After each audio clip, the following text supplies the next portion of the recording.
So today's episode is going to be all about savings. Savings for the future, saving for growth, saving for your loved ones, not for a rainy day. So you're not going to want to miss this.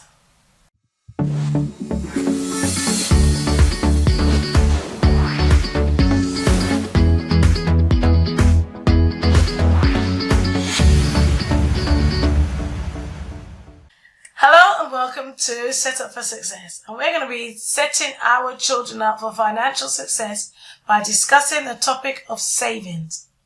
Now, do you have a bank account? Do you save on a regular basis? If so, do you put yourself first and then pay others after? Are you diligent and make sure that you are saving every time you get some money in? Or do you just save as and when you get some money? Today we're going to be looking at savings, the benefits of savings. Is it worth saving in this day and age? And again, I'm joined by my lovely hubby, Richard Answer, and I am Tracy Answer, as you all know by now. And so, what do you think? Do you think it's worth saving in this current economic climate? Well, that's a good question. And what I want to do is, I'm passionate about financial education, financial literacy. So I love answering questions like these when I get asked it. Let's put budgeting aside for now. Let's talk about savings purely on the basis of growth. Is that what we're looking at? Yep. Yeah. Well, the concept of saving is important. How and where you save is questionable now. You can save in tax-free type of vehicles. Like ISAs? Like ISAs, okay, and you can speak to an advisor about those. Those are linked, some of them can be linked to stock markets, and you can maybe achieve a reasonable rate of interest. I don't know what the rates are, maybe between 2, 3, 4%. That's not significant in my mind, okay. So anyone who's interested in that, fine, speak to an advisor. But I believe in this day and age, there's more savvy ways to save money, okay? And this might be a bit strange to hear. You may not have heard of that concept before, but what we need to understand first and foremost is it's one thing to save and get an interest rate. And just bear with me when I explain the concept. Let's say the interest rate was 5%, okay? Which is obviously that's not possible in a high street bank today. But if you're getting paid 5% interest rate, and you've probably heard of the term of inflation, and let's say inflation was 6%, then in effect, your money is not growing. Yeah, in fact, you're losing 1% a year. Okay, so what's the point?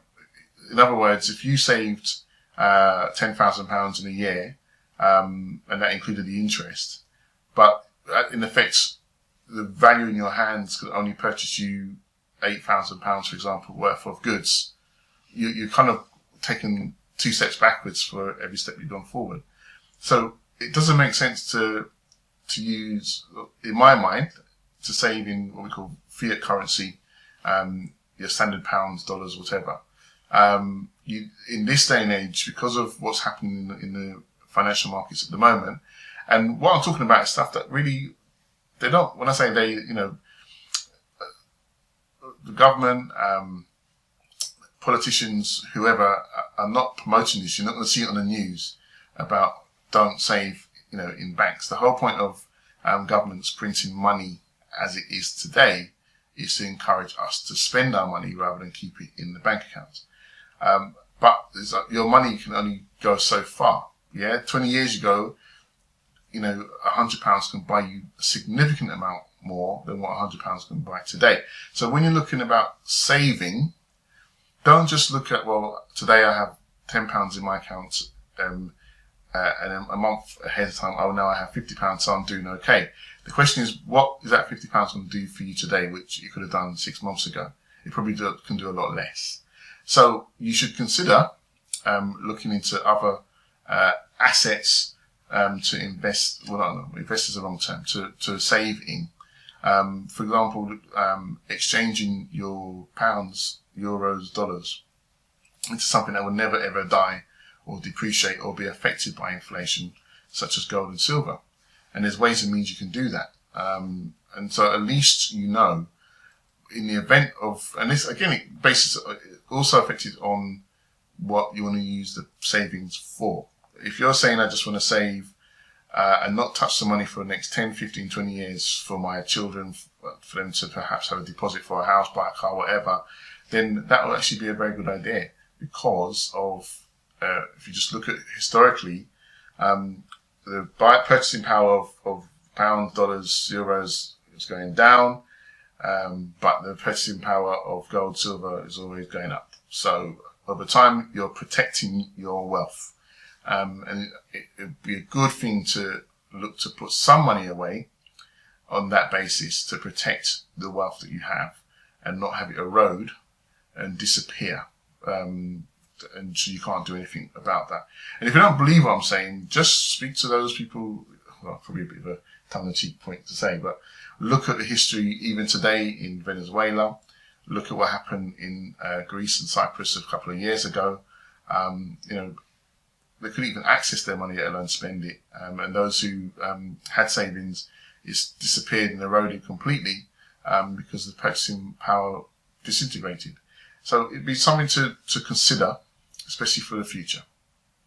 So you're saying instead of saving our money in a bank, consider saving our money in other ways, such as exchange your pounds or your dollars, whatever it might be, into something that will last and stand the test of time wherever you may be in the world. Yeah. So is that physical gold, or is definitely. it because there's digital gold, isn't there? Yeah, I'm not going to touch the digital stuff. Stock market gold, no, because that's still paper. I'm talking about physical bullion, gold, silver.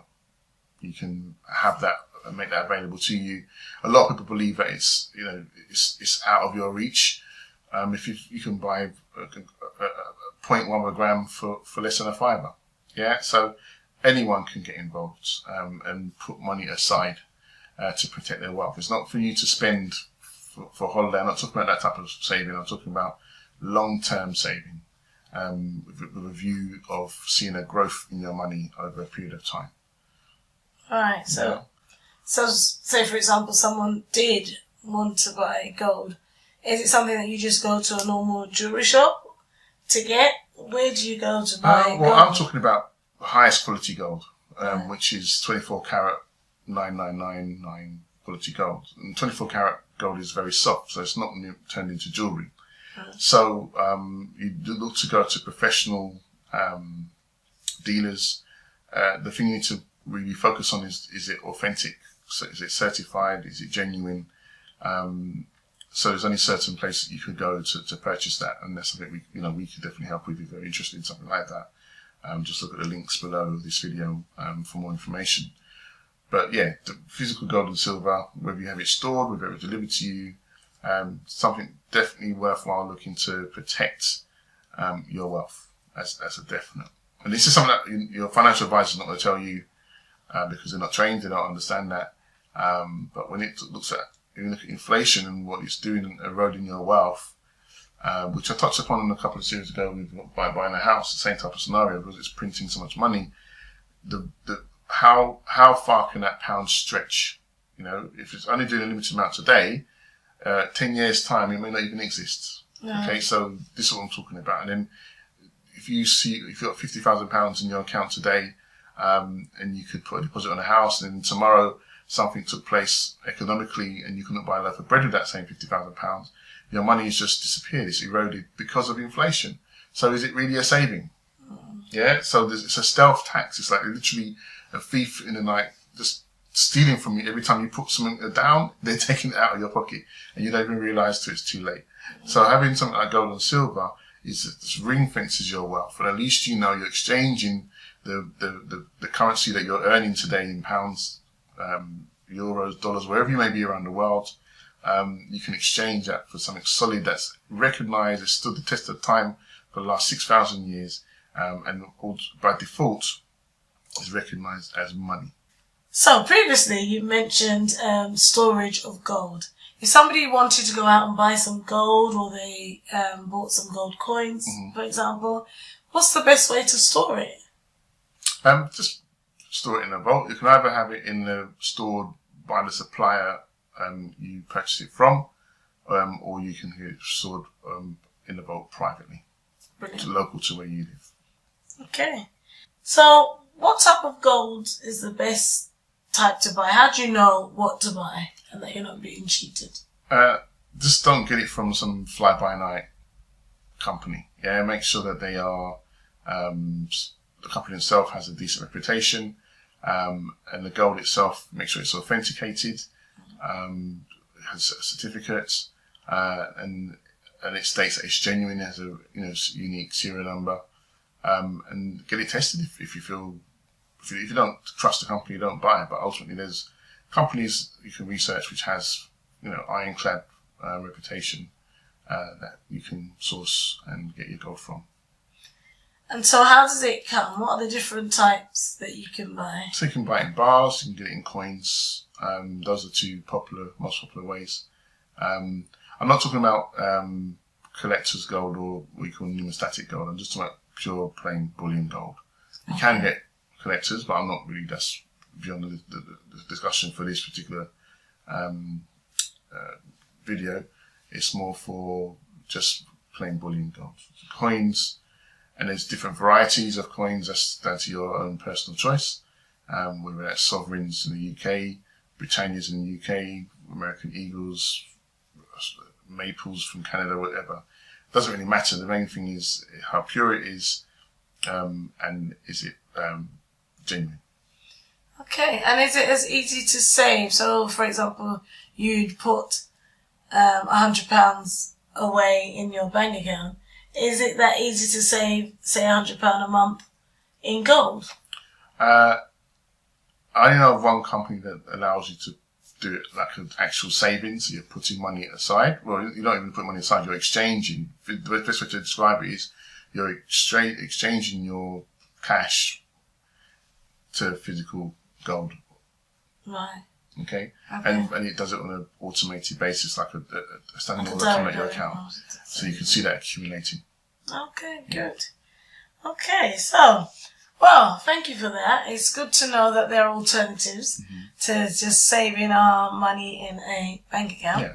I mean, there are other ways. I'm not saying just gold. I'm just want to open your eyes of understanding that financially and economically, don't just believe any broker to say, yeah, just save in this investment pot, not knowing what's going to happen in the future. But there are alternatives to save. I mean, you could speak to an advisor and they can have an account that's pegged to different types of funds. Again, an advisor will talk to you about that. If that's what you prefer, that's up to you. But I'm just opening people's eyes to say, at the end of the day, if you need access to that in an emergency, you're not going to get it. So real money is the way, in my opinion, to go. Brilliant. So that's another way that we can set our children up for financial success. I hope you've enjoyed this video and learned loads. Please feel free to add your comments, to share, to subscribe if you have any questions. Again, there'll be more details in the comment box beneath. Subscribe to this YouTube channel, share these videos with your friends, because our endeavour is that we set our children up for financial success. And thank you once again to Richard for sharing his knowledge, and see you all again next time. Thank you.